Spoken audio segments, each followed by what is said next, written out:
Bonjour, bonsoir, chers toutes, chers tous, heureux de vous retrouver sur ma page. Aujourd'hui, je voudrais vous révéler quelque chose de très important et donc je demande vraiment, je requiers vraiment toute votre présence et surtout toute votre attention. La plupart du temps, les gens vous disent que c'est en travaillant dur que vous allez devenir riche. Vos parents, les parents de vos parents ont travaillé très dur. Et pourtant, ni eux, ni vous n'êtes pas devenus riches. Les gens vous diront, c'est tout simplement parce que vous n'avez pas trouvé le bon emploi qui vous convienne. Il y a des gens qui l'ont trouvé et pourtant ne sont pas devenus riches. Il y a d'autres personnes qui pensent qu'elles ne demandent pas de la bonne manière peut-être. Et donc, les prières, demandez à Dieu pour que vous deveniez riches et prospères. Et pourtant, cela n'arrive pas. Laissez-moi vous dire une chose. Vous pouvez devenir prospère, riche, abondant, si vous connaissiez le principe premier qui permet d'atteindre cette perspective. Et c'est ce que je vais partager avec vous. Écoutez-moi très bien. Ce n'est pas le travail dur à outrance qui vous rapportera de l'argent. Comme me l'a dit un jour un multimilliardaire, il a dit, mon cher Godson, pour être riche, il suffit de se retrouver au carrefour où l'argent circule. Et quand ça passe, tu prends ta part. J'ai mis du temps, longtemps avant de comprendre ce qu'il voudrait dire. Parce que quand on regarde autour de soi, il n'y a quand même pas un carrefour où l'argent circule. Et j'avais fini par comprendre. Ce que je vais partager avec vous, c'est une forme de connaissance qui est issue de cette révélation importante. Est-ce que vous connaissez cette phrase de la Bible dite par Jésus qui dit ceci? À quoi sert-il à un homme d'avoir toutes les richesses du monde s'il devait perdre son âme? Les religions vous ont alors, à partir de cette phrase et de son interprétation multiple, menti. Ces religions vous ont fait croire que être riche, être prospère, avoir beaucoup d'argent pouvait vous conduire en enfer et vous faire perdre votre âme. Et les religions vous citeront même d'autres phrases de la Bible en disant par exemple qu'il est plus difficile à un riche d'entrer dans le royaume des cieux qu'à un chameau de passer par le trou d'une aiguille. Et pourtant, ces religions ramassent énormément d'argent et sont plus riches que normal. Et donc, ce qu'on vous dit est faux.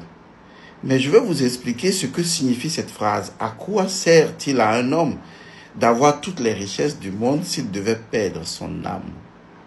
C'est ce qu'on appelle une expression paradoxale en métaphysique. C'est ainsi qu'on appelle cela. Parce que c'est une expression dont la compréhension périphérique tend à la négativité, alors que la compréhension profonde et puissante permet justement d'aller vers la solution. Car à travers cette phrase de la Bible, la solution pour devenir riche, prospère et abondant se trouve parfaitement dedans. Je vais vous donner un exemple. C'est comme par exemple, il y a la fin du monde. C'est un exemple. C'est-à-dire que toute la terre va être détruite. Et toi, tu dis, oh, la fin du monde arrive. Toute la terre va être détruite. Je vais courir alors pour sécuriser ma maison et les biens qui sont dans ma maison. Oui, vous comprenez que c'est assez idiot. Parce que si toute la planète va être détruite, eh bien, ta maison également le sera. Et il est absolument inutile de courir pour sécuriser sa maison alors que toute la planète va être détruite. C'est ce qu'on appelle une expression paradoxale. Cela veut dire qu'en fait, ta richesse à toi, c'est-à-dire ta maison, dépend justement de la terre. C'est ce qu'on appelle spirituellement une expression paradoxale que seuls comprennent les initiés. Ça veut dire concrètement quoi? Ça veut dire que Jésus a utilisé deux états qui sont identiquement les mêmes. C'est-à-dire un état qui produit l'autre état et deviennent identiques. Il dit, à quoi sert-il à un homme d'avoir toutes les richesses du monde? Donc on a d'un côté toutes les richesses du monde. Et de l'autre côté, il dit, s'il perdait son âme. Et là, on a l'âme de ce côté. Est-ce que vous voyez? C'est très intelligent. C'est comme dans une autre phrase lorsqu'il dit, je suis le sel de la terre. Je suis la lumière du monde. Les initiés comprennent ce qu'il veut dire. Il veut dire qu'il y a une relation entre le sel de la terre et la lumière du monde. Du coup, tous les grands initiés ont compris alors que le sel est le symbole qui représente la lumière.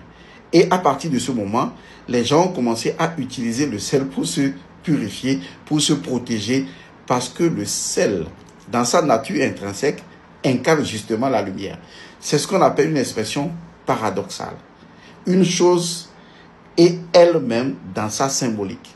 Maintenant, revenons à la phrase dont je parlais tout à l'heure. Il y a d'un côté les richesses du monde et il y a de l'autre côté l'âme. Cela veut dire clairement une chose et une seule chose. Il n'y a aucune différence entre les richesses du monde et l'âme humaine. Et la chose la plus importante qui soit en mesure de produire les richesses du monde, c'est l'âme humaine. Regardez sur cette planète. Toutes les richesses produites par l'homme sont produites par qui ou par quoi? Par l'âme humaine. Sous quelque forme que ce soit. C'est l'âme humaine qui est l'entité dynamique capable de produire la richesse, de produire la prospérité. Même la terre a une âme. Et tout ce qui est produit par la terre provient de l'âme de la terre.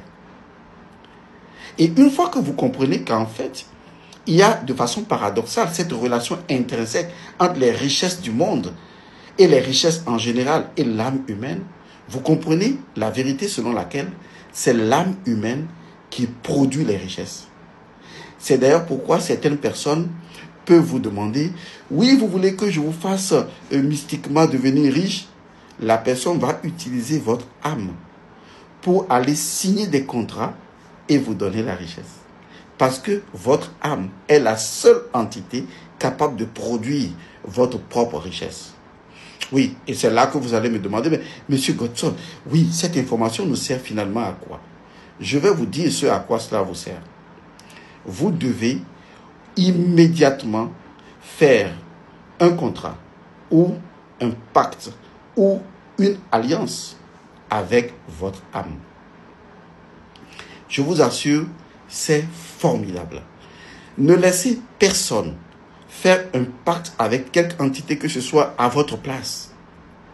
Vous pouvez vous-même rester dans votre chambre sans rentrer jamais dans une forêt, sans jamais aller nulle part. Vous restez dans votre chambre et vous pouvez faire un contrat, un pacte, une alliance avec votre âme.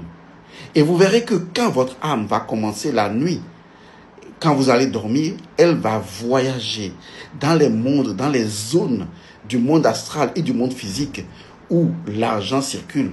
Et quand vous allez vous réveiller, vous saurez que c'est votre âme qui vous conduit dans la vie, qui crée l'aura et qui vous conduit d'un point A vers un point B pour que vous rencontriez les opportunités qui vous permettront d'être riche et prospère, donc d'être au carrefour où l'argent circule. Est-ce que vous êtes prêt à signer un contrat, un pacte ou une alliance avec votre âme sans aucun danger que ce soit? Parce que après tout, c'est votre âme. Vous voyez, c'est très facile. À bientôt.